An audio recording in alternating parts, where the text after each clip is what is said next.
Boa noite, pessoal. Tudo bem com vocês? Pois bem, hoje nós iremos começar um assunto novo. Estaremos falando com vocês sistemas eleitorais. Sistemas eleitorais, sis- estaremos trabalhando com vocês sistemas eleitorais. Esta aula estará sendo gravada, postada para vocês, pois, como todos vocês sabem, já foi notificado e dito para todos, né? Nós estamos tendo a jornada jurídica. E nós estaremos postando esta aula, então, logo após a palestra do Dr. Eugênio, né? Que está lá falando aí para vocês hoje, ok? Então, estaremos aqui trabalhando com vocês e conversando a respeito desse, desse tema novo, ok?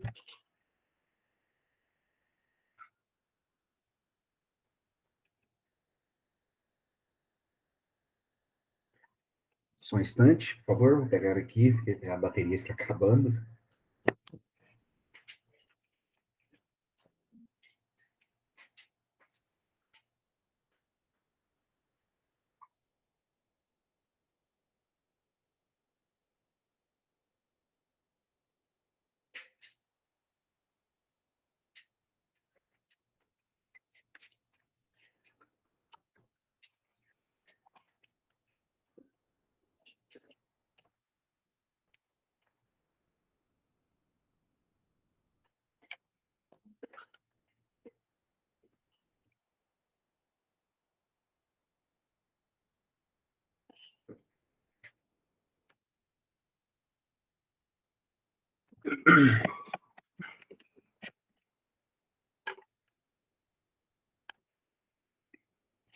Ok, pessoal, então vamos lá, né?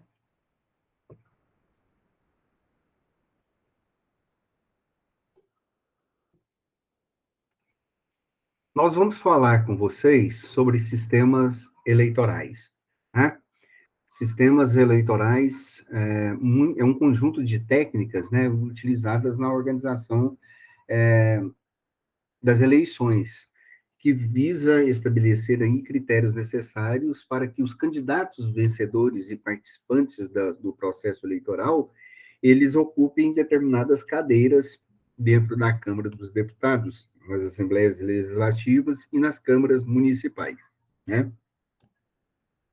Ah, conforme ensina o nosso emérito doutrinador que estamos estudando e utilizando como referencial teórico, José Jairo Gomes, sistema eleitoral é o complexo de procedimentos empregados na realização de eleições, ensejando aí a representação no povo, do povo no poder estatal.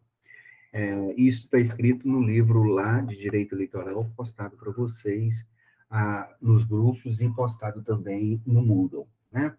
É um conceito, primeiro, do que ele nos fala a respeito de sistemas eleitoral, ok?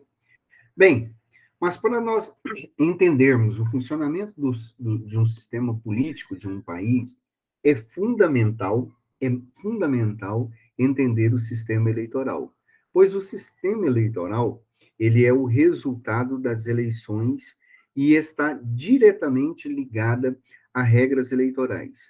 Então, nós estaremos conversando com vocês e mostrando para vocês, nesta aula de hoje, quais os critérios, né, para alguém ser um eleitor, para alguém ser um candidato ou candidato, né? Como os votos são contados e como as vagas são distribuídas dentro desse sistema eleitoral. Mesmo que as pessoas votem nos mesmos candidatos, os resultados das eleições podem ser muito diferentes dependendo do sistema eleitoral adotado. E ainda não é só isso, tá? O próprio sistema eleitoral, ele influencia como e em quem as pessoas votam, ok?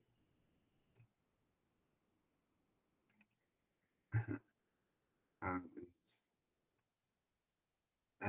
como e em quem as pessoas votam, né? Então, de acordo com um relatório de uma organização não governamental chamada Desenhos de Sistemas Eleitorais da Organização Intergovernamental chamado Instituto Internacional para a Democracia e Assistência às Eleições, que é uma organização mundial e que é muito consultada no mundo todo, ah, nos afirma esse relatório que existem no mundo mais de 12 tipos de sistemas eleitorais agrupados em 4 grandes grupos. E cada um destes sistemas podem ter variações em suas aplicações.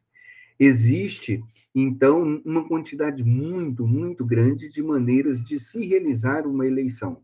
Mas não existe um modelo perfeito. Já gostaríamos de deixar isso claro aqui para vocês, né? Se houvesse um modelo perfeito, ele já teria sido identificado e estaria sendo amplamente adotado praticamente em todos os países. E isso não acontece.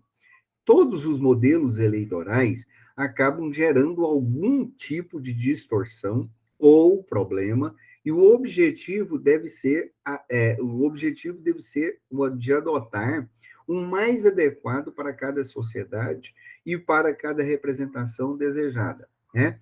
Nós estamos iniciando a nossa fala aqui e estamos falando isso para vocês, porque muitos devem estar aqui pensando, poxa, o nosso sistema eleitoral, ele é tão imperfeito, existem outros sistemas que são melhor do que o nosso, né?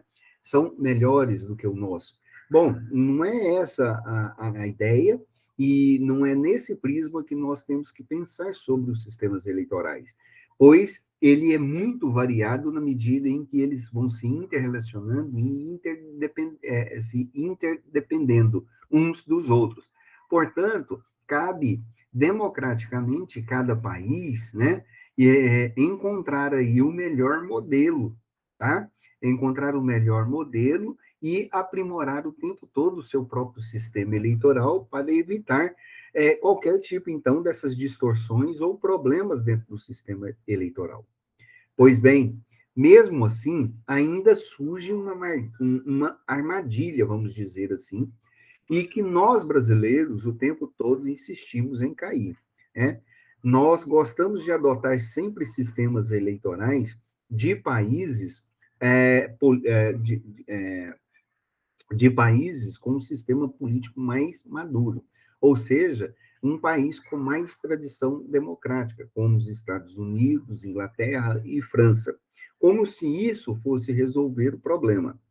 É claro que um sistema eleitoral ruim, ele deve ser ajustado, mas nós não devemos pensar em importar um modelo de um outro país ao nosso, né?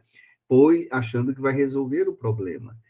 Isso por si só já estaria errado, porque nossa sociedade ela é única, ela é uma cultura diferente, nós vivemos uma situação um contexto sociopolítico histórico totalmente diferente, né?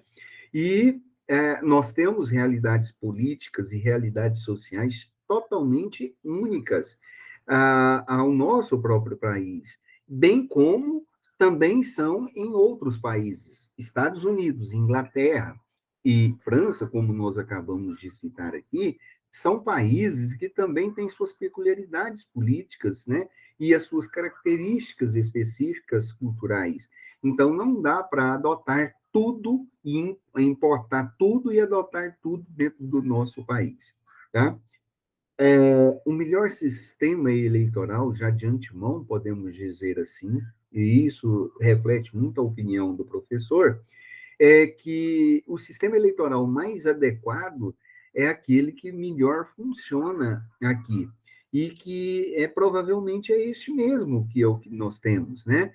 E que vem se desenvolvendo ao longo da história política do país e que nós sabemos que existem uma série de pontos positivos, de virtudes, mas existe uma série de defeitos, né? mudar o sistema eleitoral simplesmente como uma varinha de condão, né, uma varinha mágica de condão, é, numa espécie de mágica, não resolverá os problemas políticos que nós estamos envolvidos, né?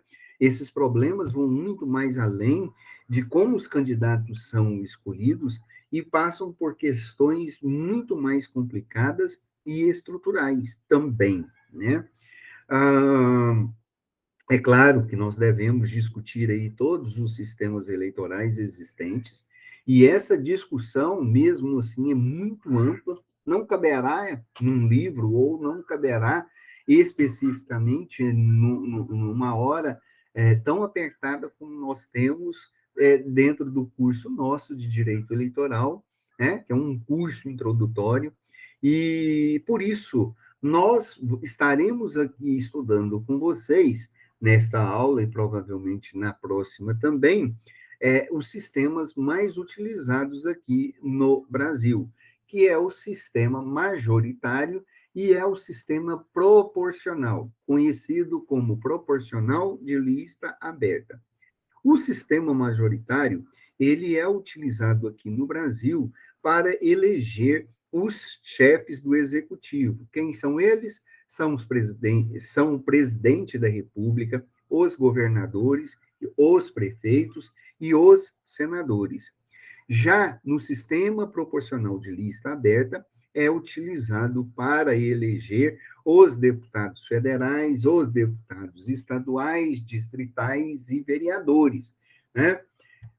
Bom, dentro do sistema eleitoral, o tempo de todos os cargos, tá?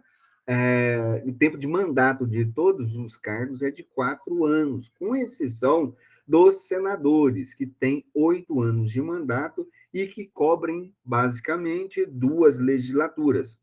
Os chefes do executivo podem se reeleger apenas uma vez em eleições consecutivas ao mesmo cargo, mas não há limite para as eleições não consecutivas. Então, os parlamentares podem reeleger-se o tempo todo sem restrições, ok? Então, é, de uma maneira geral, só para especificar, e depois eu vou mostrar algum slide para vocês, né? Nós temos aí, para a eleição, para presidente e vice-presidente da República, para senador, para governador e vice, para prefeito e vice, nós temos aí, adotado o sistema majoritário, ok? O tempo de mandato, com exceção dos senadores, é 8 anos, ok? A possibilidade de eleição para o presidente da República é somente uma eleição consecutiva, tá bom? Para governador e para prefeito também. Agora, o senador, o deputado federal, o deputado estadual, o vereador, ele pode se reeleger várias e várias vezes. Também tem a idade mínima, como nós já destacamos com vocês, e foi motivo, inclusive, das nossas provas, né? Então, para o presidente da República, a idade mínima é 35 anos. Também para senador, 35 anos. Deputado federal, deputado estadual, prefeito, a idade mínima é 21 anos. Vereador, 18 anos. Um governador, ele precisa, e vice, ele precisa ter uma idade mínima de 30 anos, ok? Para candidatar a algum cargo eletivo, é necessário, como nós já falamos com vocês, estar filiado a um partido político, ter um título de eleitor e domicílio eleitoral, além de ser brasileiro, logicamente, né? Brasileiro nato ou naturalizado. Porém, não esqueçam, os cargos exigem o cumprimento da idade mínima, como falamos aí com vocês. Tá bom? Tá bom? E para alguns cargos específicos, só só podem sair candidato aquele que seja brasileiro nato, a saber, a presidência da República e vice-presidência, presidência da Câmara dos Deputados e presidente do Senado. Essas pessoas, eles têm que ser exclusivamente brasileiro nato, tá? Por brasileiro nato, queremos dizer que é aquele que nasceu no Brasil ou é filho de pais brasileiros e foi registrado como brasileiro. Brasileiros naturalizados são aqueles que eram ou que são cidadãos de outro país e que adquiriram a nacionalidade brasileira. Aos vices, né, dos cargos do executivo são eleitos conjuntamente com os seus titulares, ou seja, não há uma votação separada para o titular e outra para o vice. Isso já até chegou a ocorrer, né? Em que eram muitas, e isso trouxe muitos problemas, haja visto que dois adversários políticos poderiam, é, poderiam compor o mesmo governo, né? E aí traz uma série de problemas. Hoje essa regra não é mais possível, ok? Para ser eleitor, é necessário ter, no mínimo, 16 anos e ser cidadão. E aí, neste quesito, o sistema eleitoral é bastante inclusivo. Por quê? Porque ele garante o sufrágio universal aos adultos, independentemente de raça, de sexo, de renda e etc. No entanto, eu gostaria de deixar claro para vocês que algumas pessoas não podem votar, né? São as pessoas com condenação criminal transitada e julgado e que estão já cumprindo penas, tá? Pessoas com incapacidade de discernimento mental, jovens, né? Jovens cumprindo o serviço militar e pessoas que deixaram de cumprir algumas obrigações impostas pelo governo. Lembrando a vocês que muitas das nossas falas nós já até trabalhamos com vocês, né? E aí já estou recordando e fazendo o link com aquilo que nós já trabalhamos de alguns destes pressupostos na nossa sala de aula, né? Nas nossas aulas virtuais. Uma outra, uma outra característica muito importante dentro do processo eleitoral brasileiro é de que o voto é obrigatório, exceto para os eleitores de 16 a 18 anos, né? E é obrigado, e acima dos 70 anos. Então, dentro da faixa de 18 anos a 70 anos, ele é obrigatório. Mesmo com voto obrigatório, né, cerca de mais ou menos 20% do eleitorado brasileiro, ou mais ou menos um em cada 5 eleitores, sempre não comparecem às urnas de cada eleição, né? Aqui no Brasil, essa obrigatoriedade, ela é bastante frouxa, né? Ela é muito... Por quê? Porque ela é muito fácil de justificar uma ausência de uma pessoa que não participa do pleito eleitoral, né? E mesmo na ausência, quando ele não consegue justificar a sua própria ausência, né, o processo de regularização é simples e a multa é bastante baixa, ou seja, basta você ir lá e pagar essa multa, né? Se o eleitor, né, falhar em lançar mãos, né, de todos os meios existentes para permanecer regular com a justiça eleitoral, as sanções, como nós já falamos com vocês quando estávamos trabalhando a listabilidade, não, as pessoas não poderão assumir um cargo público, né? Também não poderão matricular-se no ensino público, nem participar de licitações públicas, requerer o passaporte ou carteira de identidade, além de algumas outras coisas, né?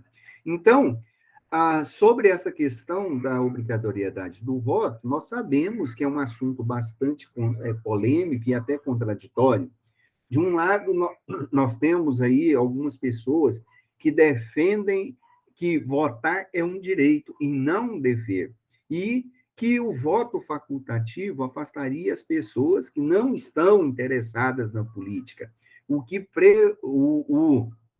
que provavelmente melhoraria a qualidade das questões eleitorais. Outro ponto também é que os partidos seriam incentivados, né, obrigados, melhor dizer, a incentivar os eleitores a comparecer às urnas, o que talvez criasse aí um vínculo maior entre partidos e eleitores e uma melhora nas próprias propostas do governo. Mas, por outro lado, nós temos pessoas que argumentam que o brasileiro, né, tem ainda uma cultura bastante fraca politicamente e que a obrigação de votar transformaria cada eleição simplesmente em apenas um treino para que as pessoas praticarem o voto e reforçarem a própria democracia, ok? É interessante notar que muitas pessoas enxergam um voto como um dever e não como um direito, né? Após tantos períodos aí em que tantos períodos eleitorais e justamente tantos períodos eleitorais em que o voto foi proibido ou limitado aqui no país. O que eu quero dizer é que muitas pessoas não têm uma consciência crítica em relação a essa situação e nem pesa isso na balança. Não acha que isso tudo é algo sem importância alguma, né? Bom, logicamente, eu penso que cada pessoa, né?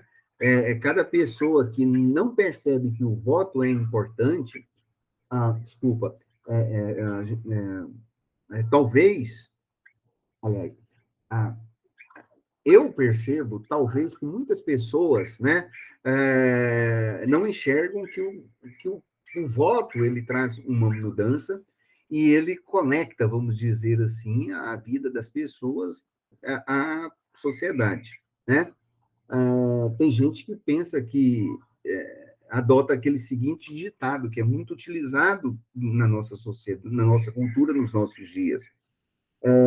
Diz o seguinte, o ditado a respeito do voto: se o voto mudasse alguma coisa, já teria sido proibido, né?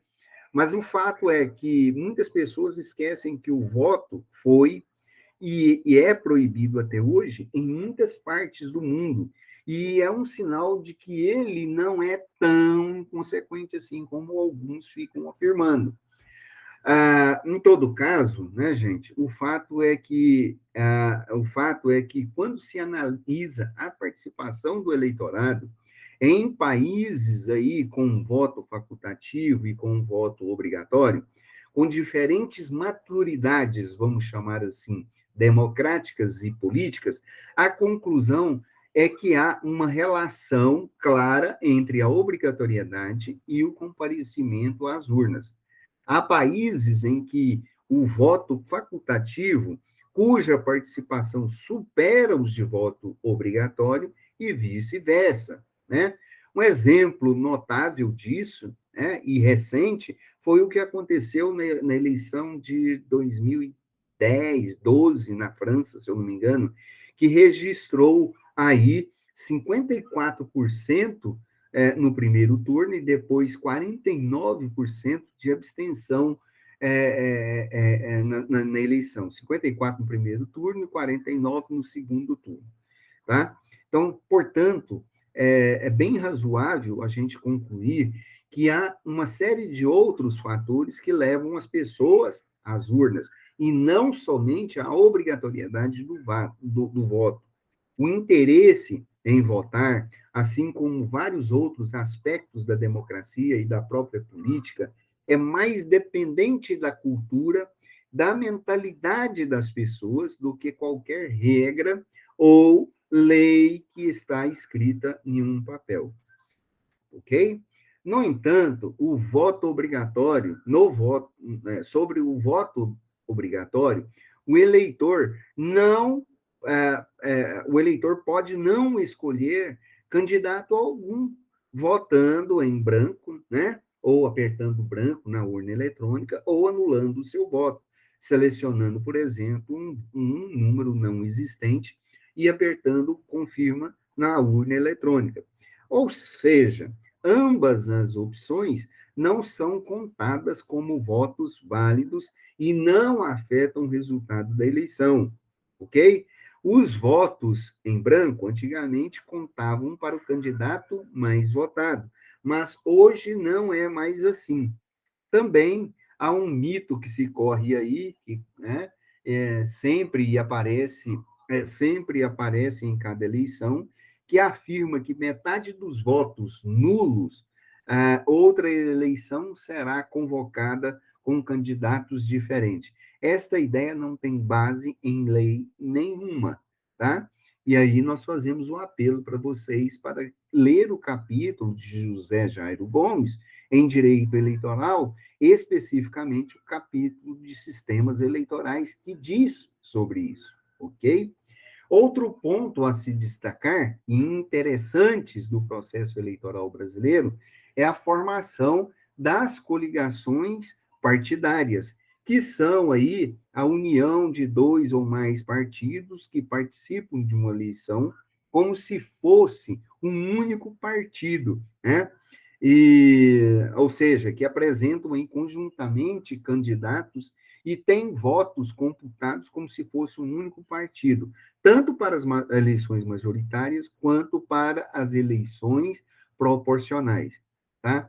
A formação das coligações é um aspecto importante da eleição, pois determinará o tempo de horário gratuito para propaganda eleitoral no rádio e na televisão, pois cada tempo de cada partido político, né, dependem desse tempo, definido pelo tamanho da bancada no legislativo. E o tempo total da coligação, que é a soma do tempo de todos os partidos que fazem parte dela. Nas eleições proporcionais, né, para o legislativo, o total de votos da coligação determinará o número de cadeiras que serão distribuídas entre os candidatos mais votados, né? Entre os candidatos mais votados da coligação de partidos, tá? Mas as coligações aqui no Brasil, elas apresentam incoerências terríveis, muito grandes, pois espera-se que as coligações sejam sempre formadas por partidos com propostas políticas similares. Mas isso nem sempre é o que acontece, e as coligações acabam acontecendo por conveniência entre, inclusive, candidatos que são adversários tradicionais. E isso é muito comum, né?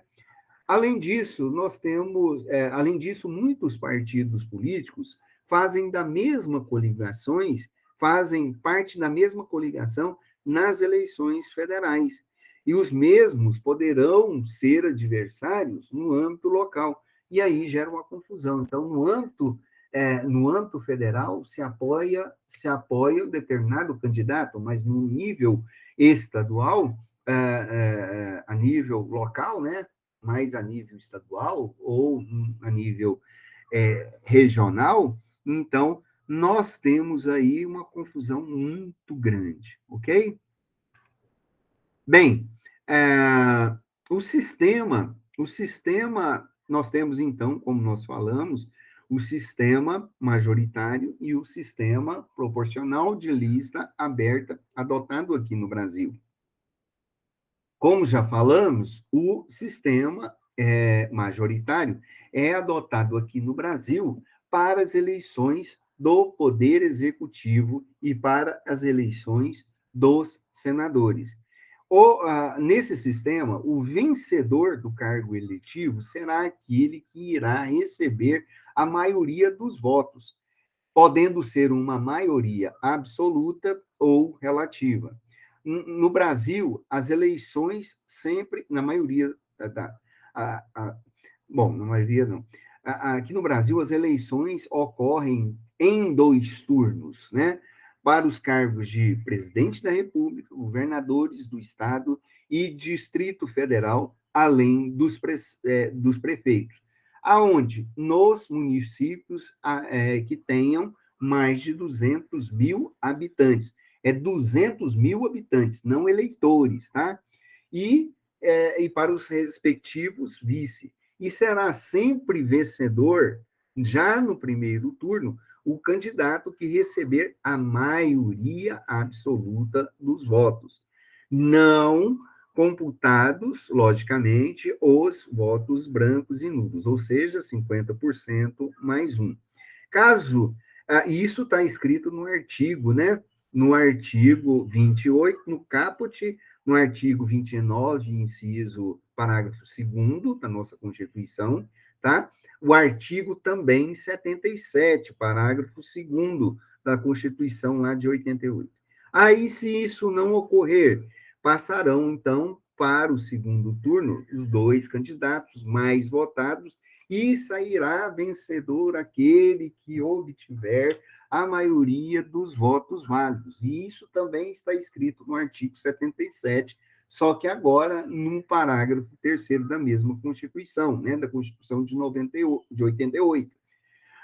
Nas eleições para senador, prefeito e, respectivamente, vice-prefeito, nos municípios com menos de 200 mil eleitores, o vencedor é o candidato que obtiver o maior número de votos dentre os candidatos ao mandato eletivo. No sistema proporcional, né? No sistema proporcional, para determinação dos participantes vencedores, não são computados apenas os votos do candidato. Prestem atenção, não são computados apenas os votos do candidato, mas também o número de votos obtido por cada partido político, ok? Então, precisa-se do número total também dos partidos políticos. O que se pretende com isso, com este sistema?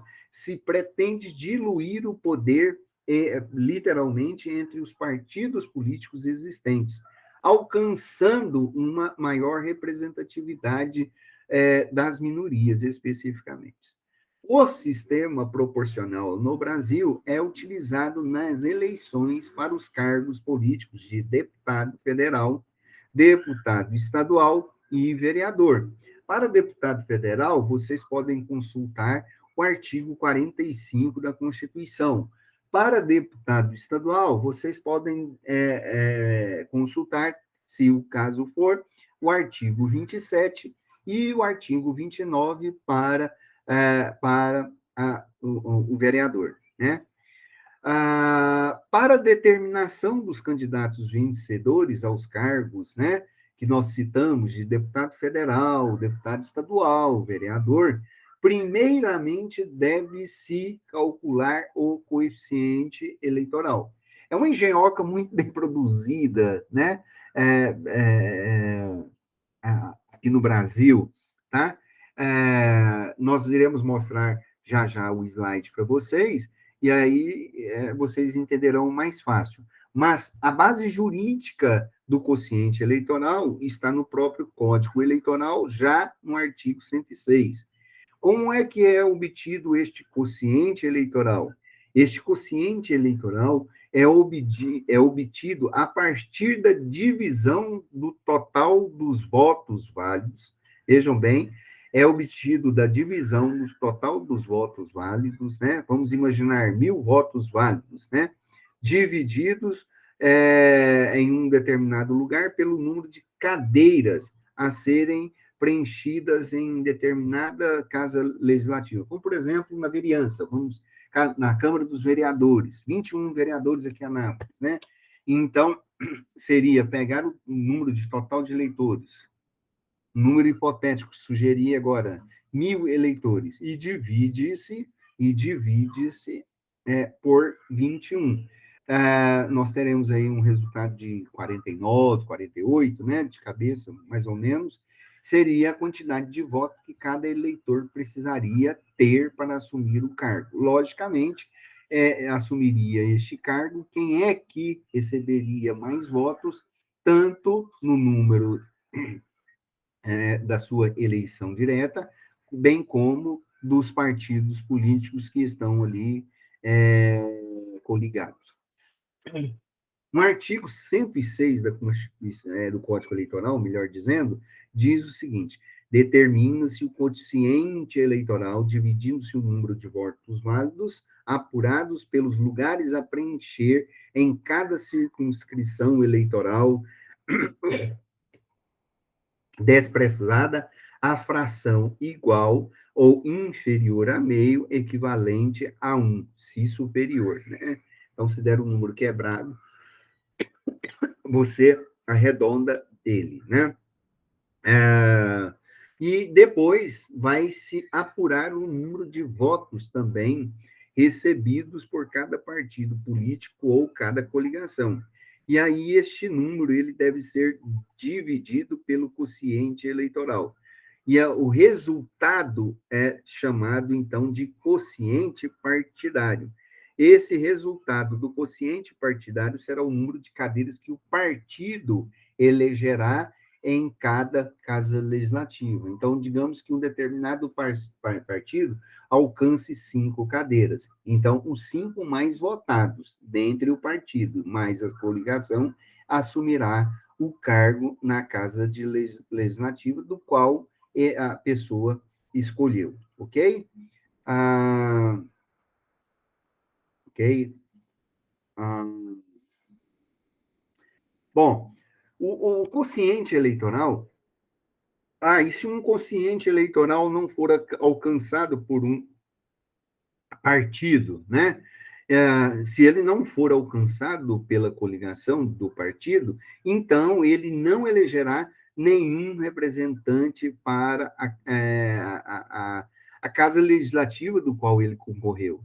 Porém, se nenhum partido alcançar o quociente eleitoral, serão eleitos os candidatos mais votados em número suficiente para preencherem todas as vagas, né? Isso é um caso raro, mas é possível disso não acontecer, ok?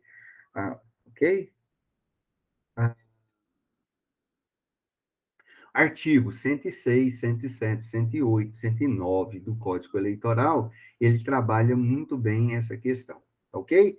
Já já eu mostrarei para vocês no slide como é que isso funciona, ok? Isso aí, tá, isso aí funciona, tá? É, mas ainda,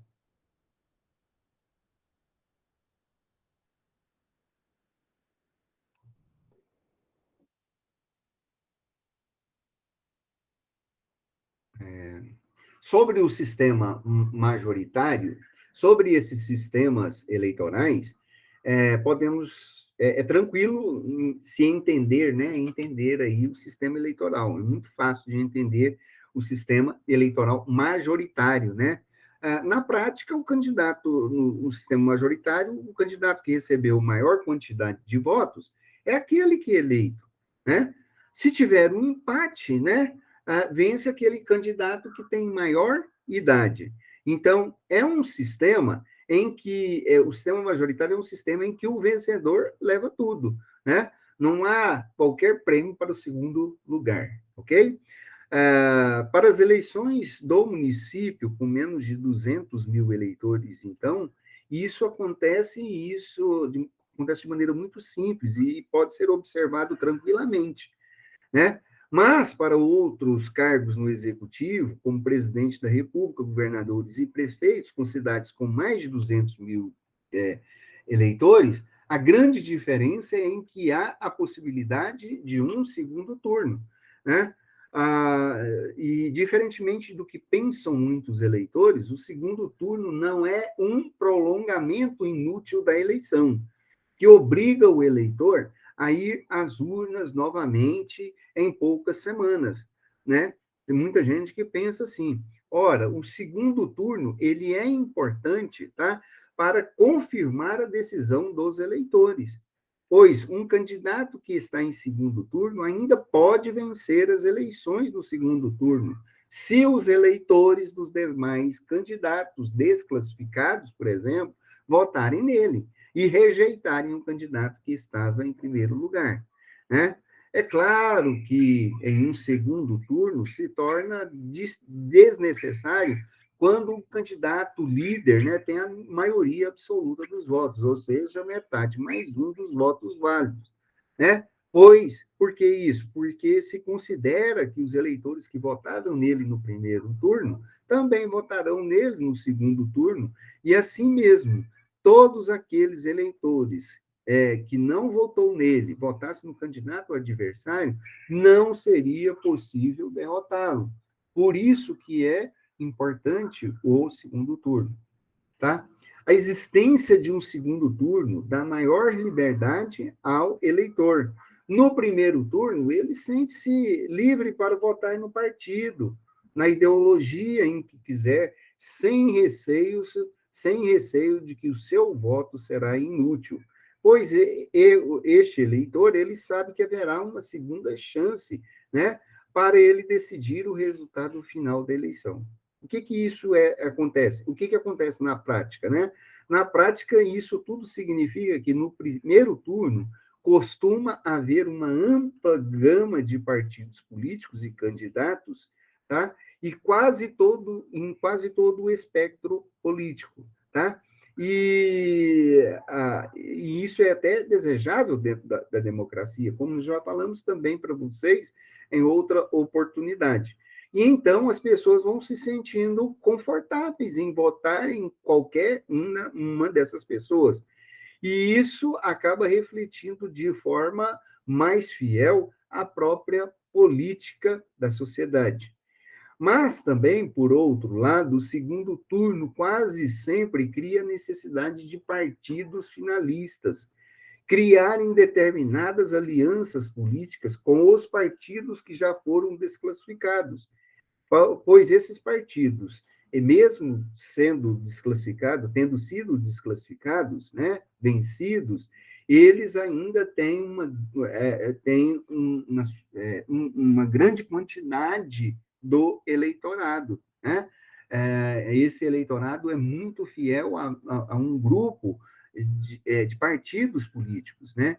E esse arranjo político ele acaba beneficiando sempre todos os partidos mais centristas, como nós temos aqui mesmo no Brasil, né, o Centrão.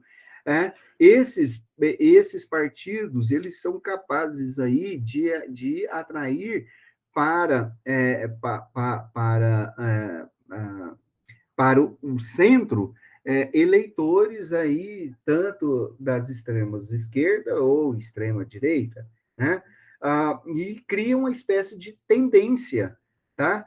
Uma espécie de tendência dos principais partidos políticos que vão tendo, cada dia que passa, mais posições voltadas ao centro. Por que isso? Com o objetivo de contarem sempre com o voto dos eleitores e também não querer alienar os eleitores de outros partidos políticos no segundo turno, tipo assim, olha, vote em mim porque o seu partido é de segunda categoria.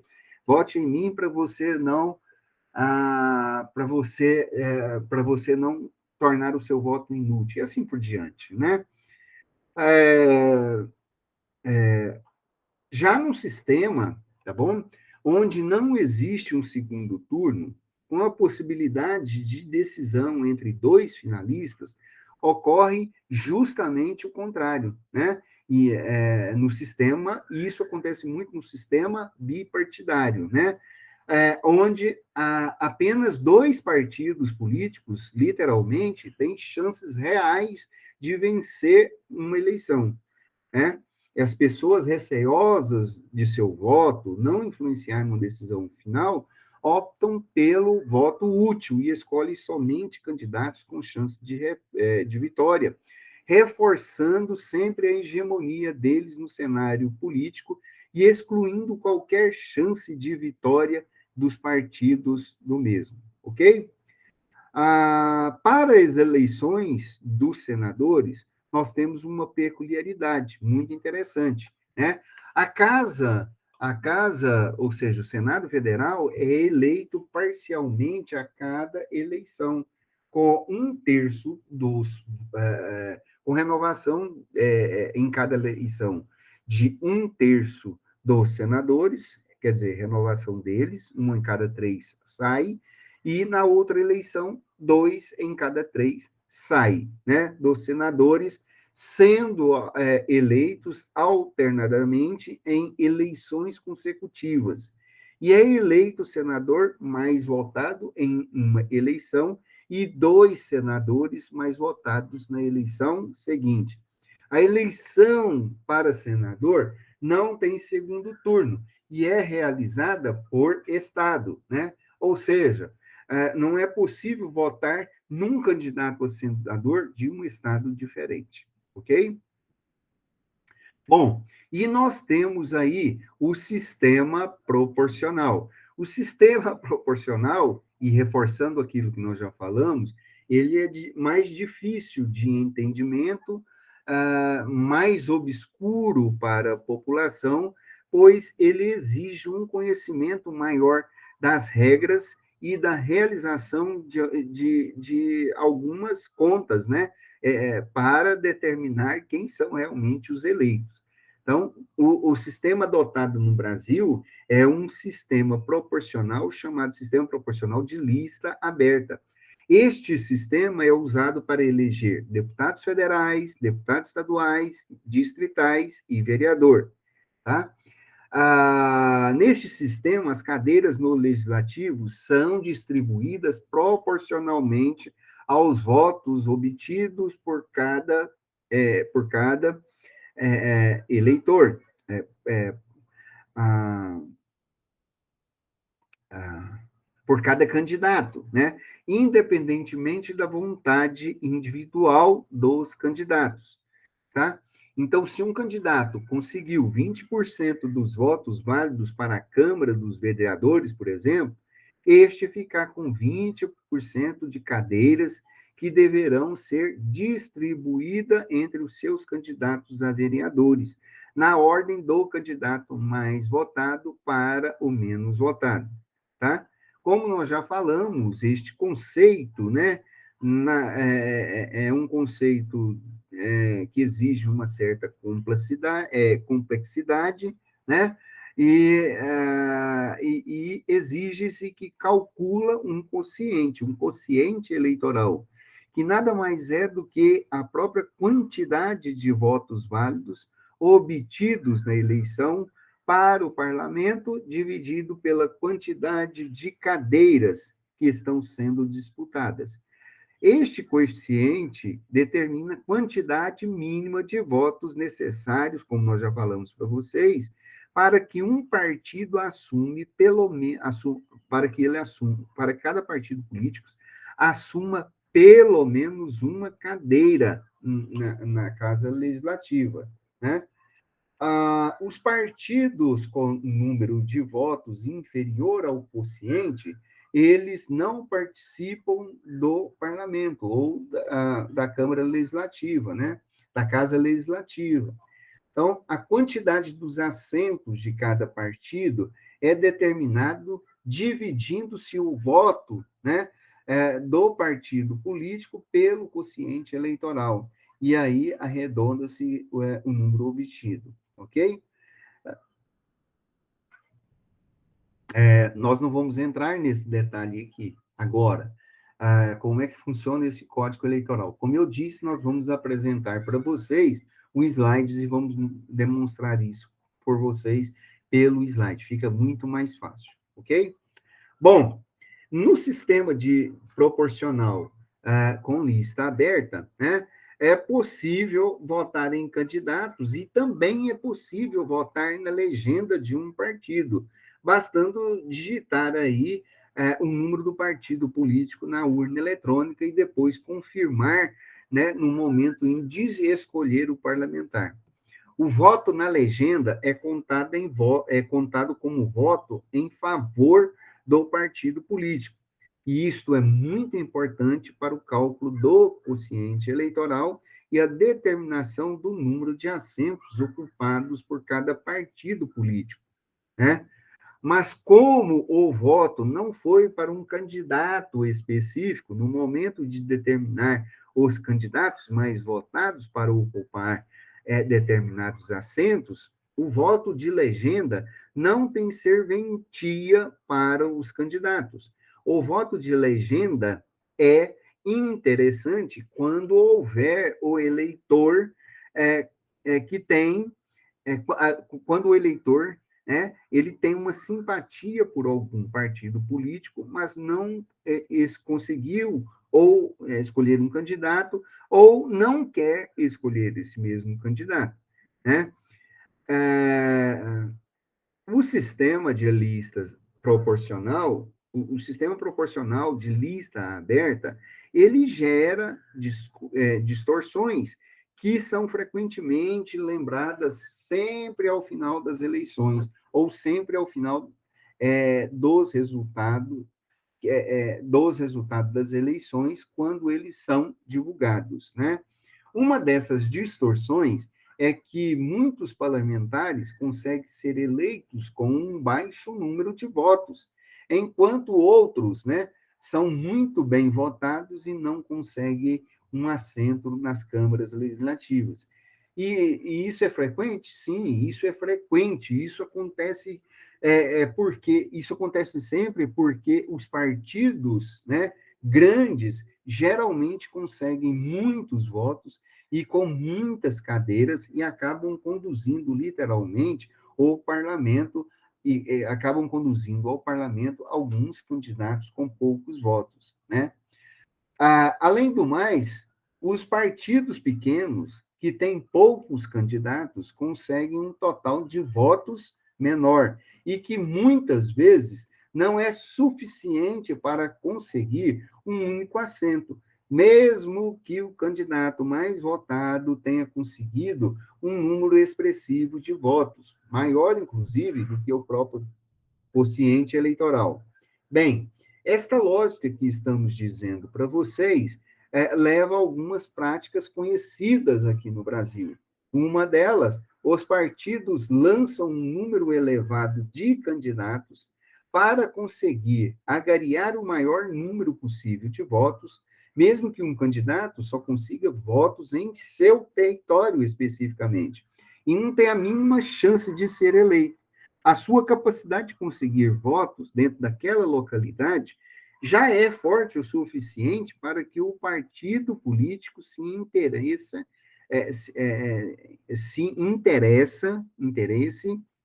ou tenha interesse em lançar determinada pessoa como candidato.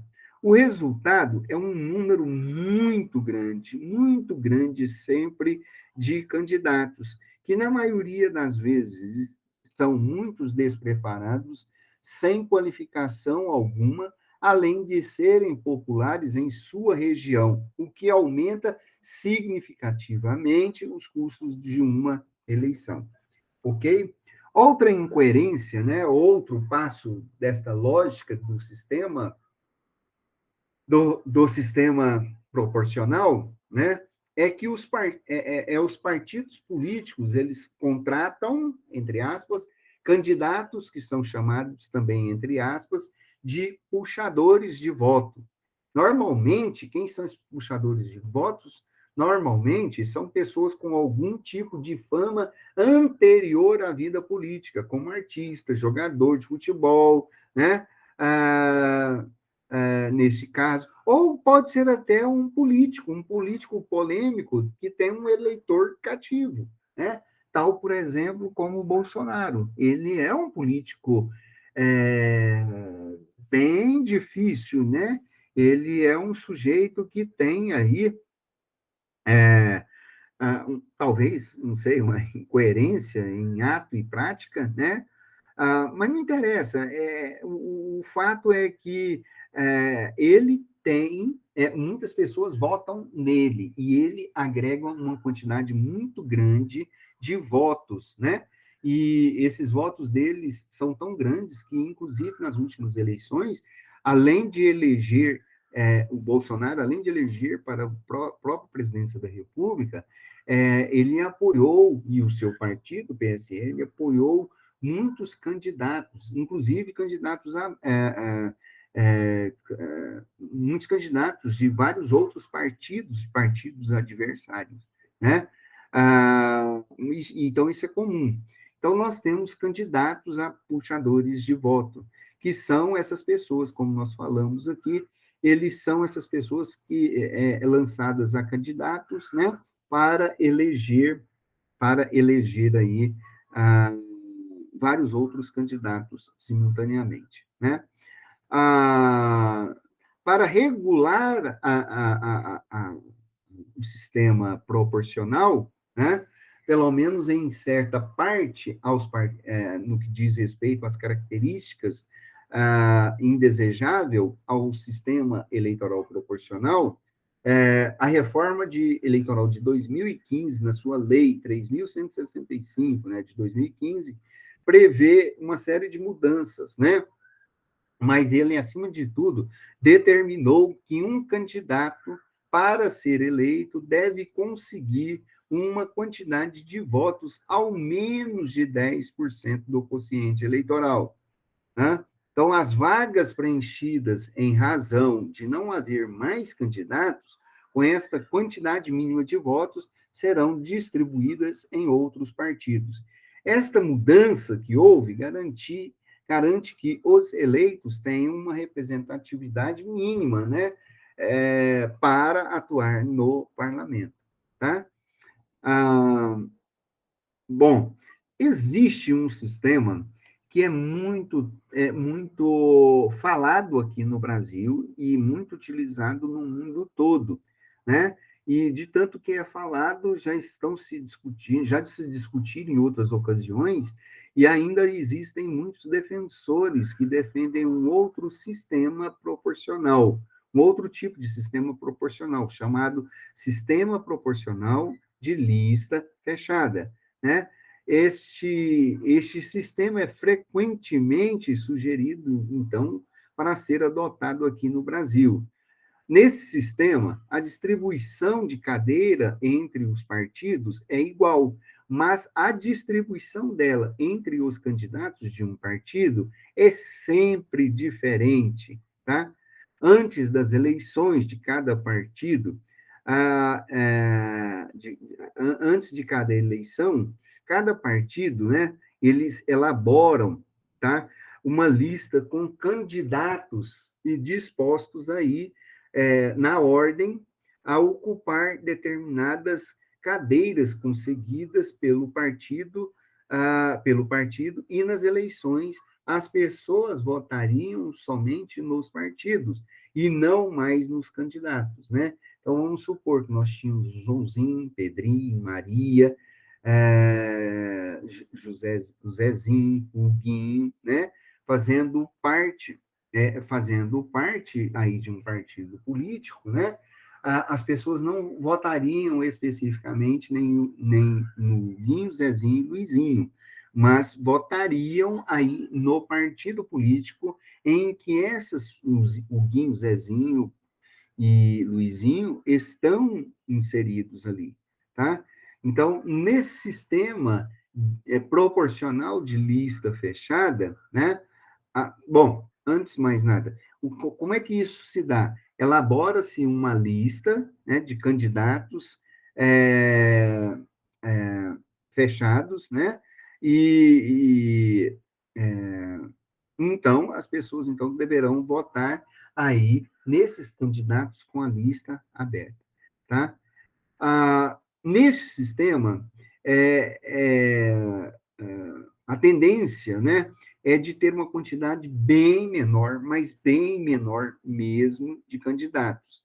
Além do mais, o custo das eleições se torna mais baixo, né, e há um maior relacionamento do eleitor com os partidos políticos.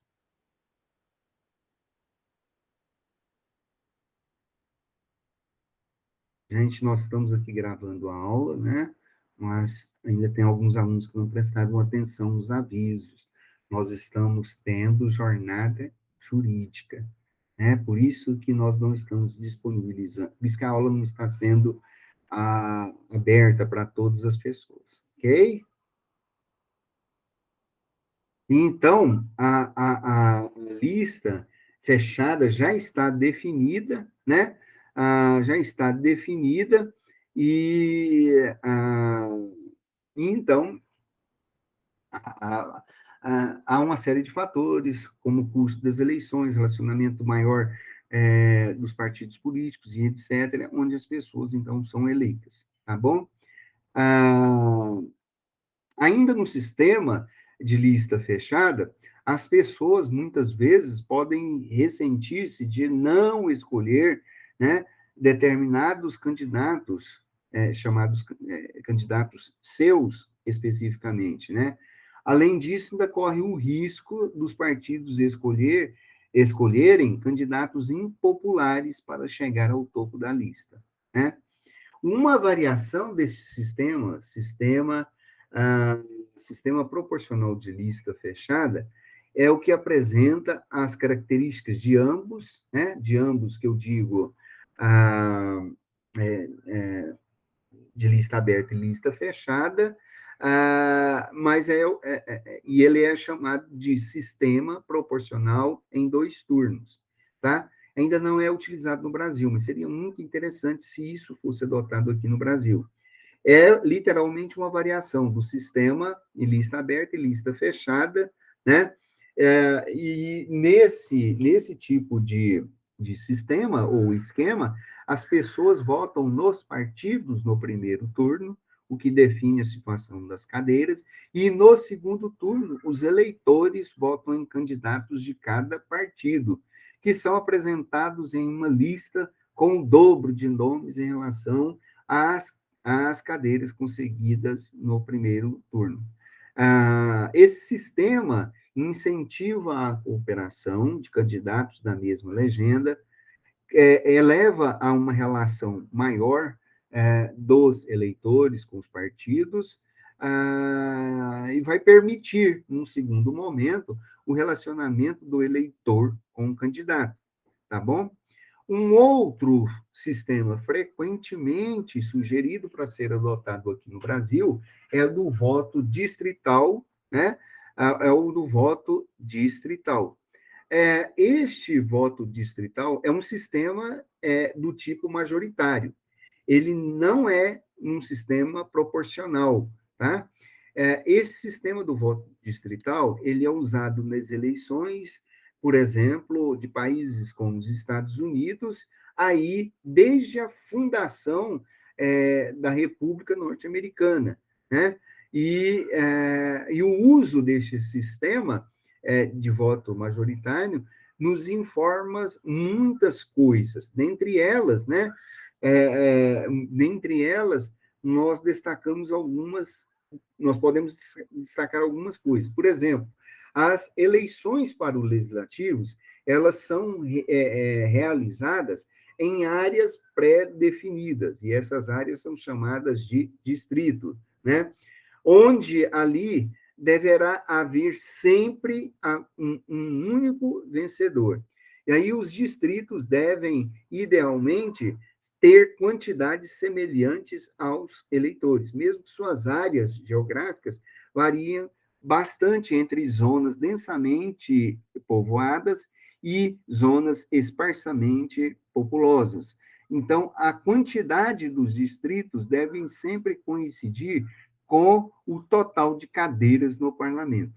Uma das vantagens desse sistema do voto distrital é que cada candidato não precisaria fazer campanha no estado inteiro, podendo focar especificamente dentro de uma área geográfica menor e fazer ali a sua campanha inteiramente, né? Focando sempre nesta área geográfica menor. Isso já, por si só, diminuiria os custos da campanha. Uma outra característica do voto distrital, que é considerada também positiva, é que cada distrito teria um representante bem definido. E esse representante aproximaria os eleitores dos seus representantes e facilitaria a cobrança de ações destes mesmos representantes. Por outro lado, né, a gente sabe que esse sistema também tem os seus problemas. Dentre eles, né, dentre eles podemos citar um problema que está intrínseco em qualquer sistema majoritário, que seja que acontece quando os candidatos derrotados não conseguem uma representação alguma, né? Pois não se importa se um candidato venceu por metade dos votos mais um ou por quase unanimidade nenhuma, já que só haverá um vencedor e uma representação no parlamento, tá? Que será única.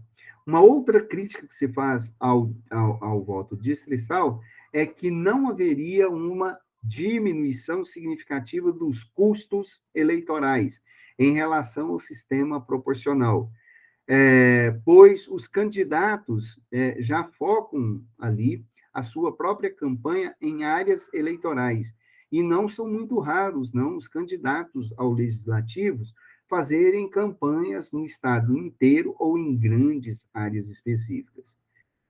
Uma preocupação relevante é que a determinação dos distritos eleitorais seriam definidas de maneira artificial e poderiam variar de uma eleição para outra, e além de serem manipulados para benefício de algum grupo político. Tá?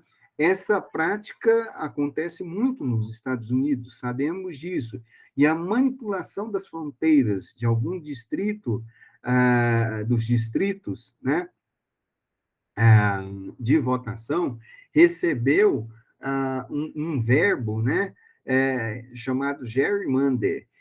A prática, o gerrymandering, cria distritos formados, poucos usuais, mas que garante o partido manipulador o controle político do Estado por meio de técnicas que garantem a vitória na maioria dos distritos. Então, muitos dos estados americanos estão fortemente no controle no controle de um dos seus partidos por meio dessas manipulações. E aí não é difícil imaginar que isso poderia acontecer aqui no Brasil, né?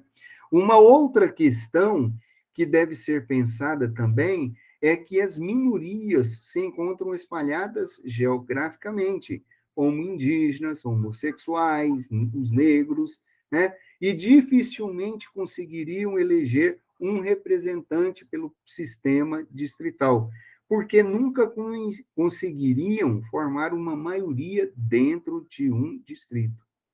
E, por último, sobre ainda o voto distrital, poderíamos reforçar uma característica tradicional deste sistema, e inclusive pouco desejada à cultura política brasileira, que é o mandonismo, né? O que é o mandonismo? É um grupo de caciques, entre aspas, né? Caciques eleitorais regionais com domínio político de certas regiões que conseguiriam facilmente eleger-se para sempre como representantes do grupo dentro do seu distrito de influência. Ok? Ah, em regra, é isso que nós temos para falar com vocês, o sistema, sobre o sistema eleitoral brasileiro.